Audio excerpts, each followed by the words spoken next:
कहानी का शीर्षक है समझ रिश्तों की। आज फिर से मेरी ननद अपने ससुराल में झगड़कर मायके आ गई हैं और माँ जी भी उनकी तरफदारी कर रही हैं। मेरी शादी के पूरे 5 साल हो चुके थे। मेरी शादी के 2 वर्ष पूर्व ही ननद की शादी हुई थी। घर में मेरे और मेरे पति के अतिरिक्त सासू माँ थी। एक रोज़ मेरे पति से मेरा झगड़ा हो गया। हमारे कमरे में सासू माँ हम दोनों को समझाने आईं। मैंने तुरंत ही माँ से कहा, माँ जी आप क्यों नहीं समझा रही हैं इन्हें। माँ जी ने बोला, हुआ क्या है, तुम दोनों ऐसे क्यों झगड़ रहे हो। मैंने कहा कि मेरा कहना है कि अब बहुत साल हो गए हैं, अब मुझे अलग रहना है। अब मैं एक साथ नहीं रह सकती हूँ और अब इनको मैंने बोला है कि हम दोनों में से किसी एक को यह चुन लें। अब आप ही इन्हें समझा सकती हैं कि इनको मेरे साथ रहना चाहिए या आपके साथ।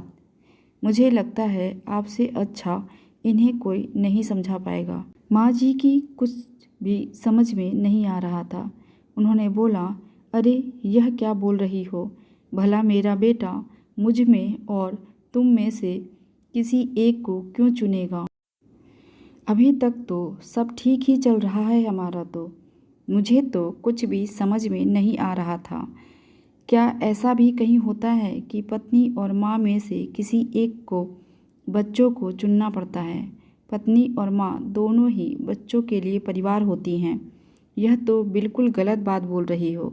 अरे गलत कैसे, कल मैंने खुद सुना था आप नंदोई जी को समझा रही थी कि कैसे उनको अपनी पत्नी को चुनना चाहिए, कैसे पति पत्नी का रिश्ता ही पूरी उम्र भर चलता है।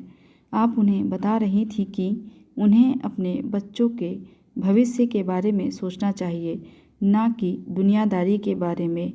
और यह भी बोला था कि आपने अपनी बेटी का हाथ नंदोई जी के हाथ में उनकी अच्छी नौकरी और तनख्वाह देखकर ही दिया था।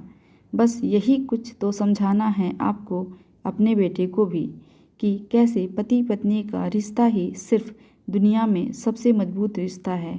उस वक्त तो आपको एक पल भी नहीं लगा कि आपके दामाद जी कितने असहाय थे। उनको समझ में नहीं आ रहा था कि क्या करें क्या ना करें और कैसे वह अपनी पत्नी का साथ दें और परिवार छोड़ दें। बस यही कुछ तो समझाना है आपको अपने बेटे को, तो आप समझाइए इनको। मैंने अपने पति की तरफ मुड़ते हुए कहा, कुल मिलाकर माँ जी भी आपको यही समझाएंगी कि माँ को छोड़कर आप मेरा साथ दीजिए। मेरा साथ ही आपके साथ उम्र भर रहेगा। मैं ही आपके साथ उम्र भर रहूँगी। आप मेरे साथ चलिए, हम अलग रहेंगे चल के।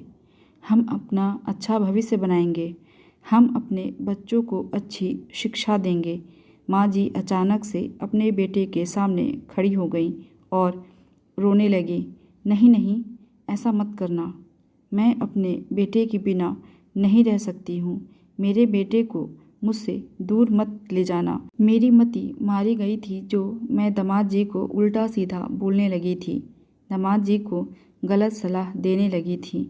मैंने अपनी बेटी को एक बार भी नहीं समझाया। मैं ज़रूर अपनी बेटी को समझाऊंगी। कोई माँ अपने बेटे से दूर होकर नहीं रह सकती है। कोई माँ अपने बेटे से दूर होकर रहना नहीं चाहती है। मैंने अपनी सास का हाथ पकड़कर बोला, माँ जी आप परेशान ना हो, हम आपको छोड़कर कहीं भी नहीं जा रहे हैं। माँ बाप के बिना भी क्या कोई घर होता है। बस हम आपको समझाना चाहते थे कि कल आप जो नंदोई जी को समझा रही थीं वह पूरा गलत था। भला वह कैसे अपना परिवार आपकी बिटिया के लिए छोड़ सकते हैं। ना ही तो आपकी बिटिया के ऊपर उसके ससुराल वाले कोई अत्याचार करते हैं और ना ही तो उसे दुखी करते हैं।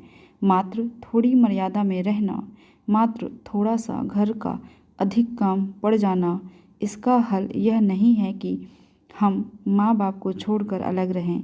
पारिवारिक जिम्मेदारियों से आज़ाद होना कोई आज़ादी नहीं होती है। उम्मीद है आप अब ननद जी को भी ज़रूर समझाएंगी। जिस तरह से आपको आपका बेटा प्यारा है, ठीक वैसे ही नंदोई जी भी अपने माँ बाप को प्यारे हैं।